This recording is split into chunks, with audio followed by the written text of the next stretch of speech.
Let's go. Emily Whitmire joining me for the first time on Slap News, making your debut. Yes, thank you for having me. Incredibly excited to have you.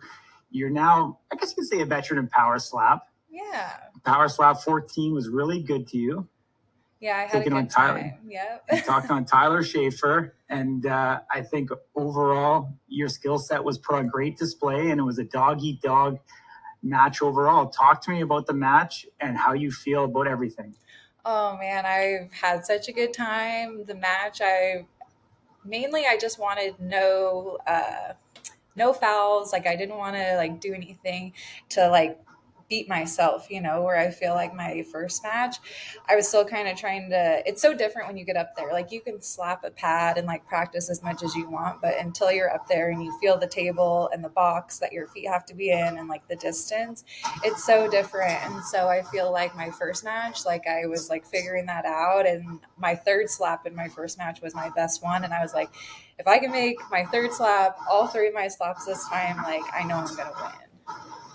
For sure. I mean, 8 months between fighting Michael Michelle Brown and your second match against Tyler. Did that feel like forever? Did you ever lose hope that you may not fight in Power Slap again, or were you just always determined that you'd get that opportunity? I mean, a little bit. I'm a little familiar with kind of the way the timelines work because of the UFC. And since I didn't win, I figured I'd be waiting a little bit.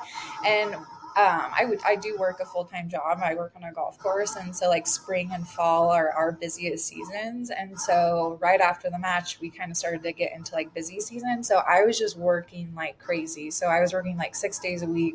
Some of my paychecks would have 110 hours, if not a little bit more on them. Insane. I burned myself out for sure. They just needed a girl for an extra day. So I was working the 6 days. And so why I was really wanting to compete again, I was so busy with work. I was kind of maybe, this summer will be a better timeline. And when I didn't get the call for the Vegas card, I was super bummed. And then when they hit me up for the Power Slap in New Orleans, I was yes, I got this. I was ready to go. That's great. I mean, I want to back things up a little bit.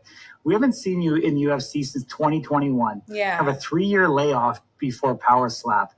Why was the time right for you to get back into the competitive realm and compete again? I think it's just kind of the way it worked out. After, I never really thought about doing Power Slap. After Paige did it, it definitely got my wheels turning a little bit, but it was never something that I saw and I was like, oh, I gotta do that. I was just so focused on working and making money and trying to grow my life, where for 12 years of my life, it was just so focused on MMA, what I ate, what I drank, when I slept, what I did in my free time, everything revolved around being in the UFC or getting to the UFC. So then after that, I was okay, I'm just going to work, save my money, and try and focus on other goals that I have, where I really want a house and a garden and things like that, that fill my cup in another way that competing doesn't necessarily fill, So, yeah, it just kind of happened that way. And then when they hit me up for Power Slap, I was I'm bored. I need to do something. And this sounds like something I want to do. So yeah, it worked out the way it should, I guess. Absolutely, it did. You're sitting with a record of 1-1 right now. What's kind of next for you? Is there anybody that you think would make a good matchup, or anyone you want to call out? I mean, I don't want to call anyone out per se, but I definitely open to a few matchups. I probably should go down to 25. 35 is my natural weight. I was eating and drinking the night before weigh-ins, and so it was cool when all the girls were just staying at 35 and finding out their natural weight, but then now everyone kind of dropped down to 25, and I know basically all the 25ers are my same exact size. So probably going down to 25. And then I think everybody wants to go against Paige. I think since me and her both have the UFC background, it would be an easy fight to sell. And, I just have the most respect for her and as a competitor and a person and life in general. And so Paige for sure, but everyone calls Paige out. I definitely am interested in, I don't know her whole name, Belly, the girl that Mikael went against. That is appealing. Even a rematch with Mikael. So yeah, there's things at 25 that I think could be done. Yeah, I mean, you didn't want to call people out, but you at least went into detail and explained a little bit. So Yeah. you kind of got there. So I'm okay with that. Yeah. I'm not like a shit talker where I'm like, it's you next, bitch. So I kind of like, whatever they throw at me, there's like names that are more appealing than other. But either way, it's as long as it makes sense for me, then I'm down. Comparing Michael Brown and Tyler against each other on the defensive side, receiving their strikes, who hits harder?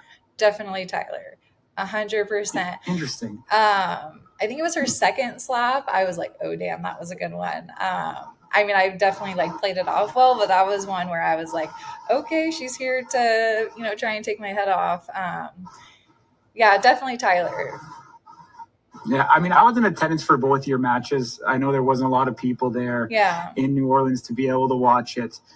But, it definitely was one of those dog-eat-dog fights. Tyler definitely was a great competitor and brought a lot in her debut. You just had that little bit extra. I'm not sure it was the veteranness that you've had competing before.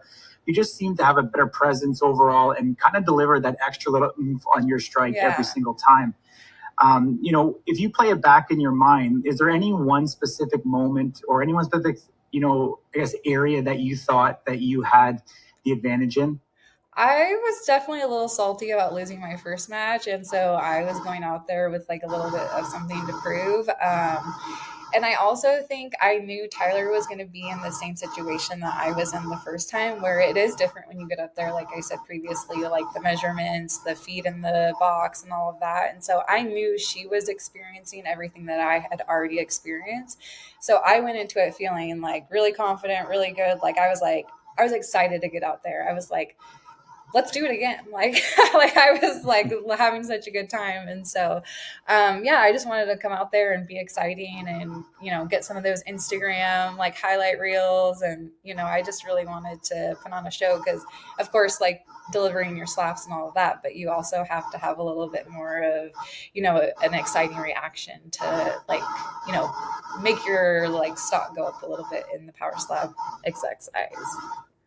For sure. And I think it's that. I mean, the highlights that have been posted are viewing very well across officials page, and hopefully your social media accounts have grown as well, accordingly for it.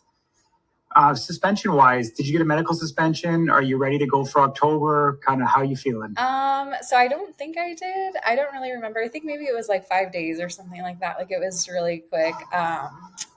So I didn't know if I was going to go into all of this, but like, so part of like why I was working so much like throughout the spring trying to save money, aside from like my goals, like I've been dying to get I have a deviated septum from fighting, and so it's been causing me like a ton of breathing issues, and just like it's snowballed into like other health issues. And so I was like, I finally want to get my septum fixed and not be a mouth breather and like be able to breathe through my nose. And so that was something I had scheduled for this summer. And so after Power Slap and I won, I was like, oh my God, I don't know if I should do my surgery now. Like, I really want to like compete. And so that's something that's kind of like weighing on me a little bit right now, where I do have my surgery next week. I would probably be ready to go in March. That's like kind of what I'm targeting, like to be healed and everything. But then I'm also like, as long as I'm going against another like power slapper that's like actually going to hit the target that they're supposed to and not like open palm your face. So there's definitely like a little bit of like, oh, I don't know if I like made the right decision, even though it was something that I had been like dying to get done for years and years. And finally, like, took that step and did the consult and found the doctor and like did all these things. And so now I'm kind of like, I don't know what to do. But that's kind of where I'm at with that. They actually did hit me up for October. And so when I had to say no, I was like really bummed. And I was like, maybe I should just cancel my surgery and get all my money back and, do all these things. But it's kind of, it's already done. Like, I don't really know how to like go back on it. And I also think it could be better for me health-wise. Like maybe if I just take these few months and get it done and fix my breathing issues and like can really like focus like on power slap like after that. So I don't know. It's kind of one of those things where they're like, don't go get hit in the face. But I'm like, if it's just this side of my face, like Too funny. Well, thank you for sharing that. Yeah. It definitely gives us an idea of the timeline, and I don't think you'll ever regret doing it, to be quite honest. And life is bigger than Power Slap or UFC or any of it per se. And so, you have many years to live, and I'm sure you'll get that opportunity when January, March, whenever you're fully ready. That's kind of what I'm hoping. Like the timeline of like doing slap and then having my surgery right after, I was like, maybe that is perfect timing, because then now I'll be like healed up and ready to go for next year. But again, I really love Power Slap. Like I'm so, it's like an adrenaline junkie's dream. And that's something like I'm always like down to jump, like go cliff diving when I swim. Like I am one of those people that likes to like push boundaries. And so like Power Slap is like so fun. And I know it's really taboo for a lot of people and they think we're taking all this damage. But I think when you're a girl coming from MMA, where like I used to go into the gym 5-6 days a week and spar with dudes and get slammed on the mat. And so it's like so far I've been rocked more from like a double leg takedown than Power Slap. So it's kind of one of those things where like it really feeds that kind of like adrenaline side of things. And I am 34, and like you said, like life isn't all Power Slap, but again, it's like a great opportunity to like make more money and like, just feel alive. And so I can think about it from like so many different like aspects. And so it's kind of one of those things where it's like, I just hope that I'm making the right decision and then can still compete like next year a few times. Absolutely. I don't want to frame it in a bad way, but the whole Pita versus Chelsea match. Yeah. Did that make some women in Power Slap kind of rethink or second guess some of the potential risks involved? I think so. I mean, I know Pita from training in Las Vegas, and she definitely is somebody that I feel like in the gym, like does things that are not like cool and tries to play it off like, oh, I didn't know, or I didn't do anything. And I felt like I saw that side from her, like in Power Slap, and like she was trying to like argue like the slap at the end of the match, but it's like you can't open palm strike somebody in the nose, and that's like clearly what happened. So like seeing that definitely like makes you kind of go like, oh dang, like I don't want that to happen. But at the same time, like I said, like if somebody's like actually doing the slap the way they should be doing, like the room for that should be more like non-existent. So it's like kind of like girls going up there and not doing what they're supposed to be doing in Pita's case. Awesome. Well, I appreciate you joining me, getting into it. I think it was a great debut for you here on Slap News. You have a home anytime you need it. I know you're going to be away, but please give us an update how everything goes next week. Continue to stay in touch, and hopefully we see you in Las Vegas in October in one way or the other, even in the audience. Yeah, definitely. Thank you so much, and thanks for having me. And hopefully you'll see me soon. Take care. Have a great rest of your day. Thank you.